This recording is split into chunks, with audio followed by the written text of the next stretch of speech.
ఖచ్చితంగా. మీరు ఇచ్చిన స్ఫూర్తిదాయకమైన కథను ఏమాత్రం మార్చకుండా, అక్షరం పొల్లుపోకుండా ఇక్కడ ఇస్తున్నాను. ప్రపంచంలో కొంతమంది ఉంటారు. వాళ్ళను ఎవ్వరూ పట్టించుకోరు.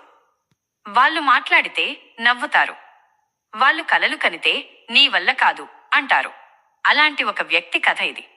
చిన్న ఊరు, చిన్న జీవితం, పెద్ద అవమానాలు.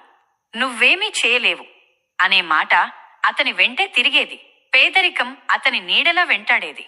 ఒకరోజు అతను అద్దం ముందు నిలబడి తనను తానే అడిగాడు, నిజంగా నేను పనికిరానివాడినా?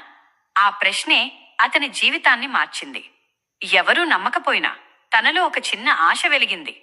సూర్యోదయం చూసి అతను నిర్ణయించుకున్నాడు, ఒకసారి అయినా ప్రయత్నిస్తా. ప్రయాణం మొదలైంది. ఎవరూ తోడులేరు. ఒంటరిగా, నిశ్శబ్దంగా కష్టపడి పనిచేయడం ప్రారంభించాడు. మొదటి ప్రయత్నం విఫలమైంది. మళ్లీ నవ్వులు, మళ్లీ అవమానాలు. కాని ఈసారి అతను పడిపోయినా లేచాడు. రాత్రింబగళ్లు శ్రమించాడు. అలసటను మరిచాడు. సందేహాలను దాటేశాడు. చిన్న చిన్న మార్పులు కనిపించాయి. ఫలితాలు అతని వైపు రావడం ప్రారంభించాయి. నవ్విన వాళ్ళు ఇప్పుడు ఆశ్చర్యంగా చూస్తున్నారు. కాలం మారింది. అతని కష్టం గుర్తింపు పొందింది. గౌరవం అతని ముందుకు వచ్చింది. ఎవరూ నమ్మని ఆ వ్యక్తి చివరకు విజయం సాధించాడు. అతని విజయ రహస్యం ఒక్కటే, ప్రపంచం నమ్మకపోయినా తనమీద అతను నమ్మకముంచాడు. జీవితం మనల్ని పరీక్షిస్తుంది.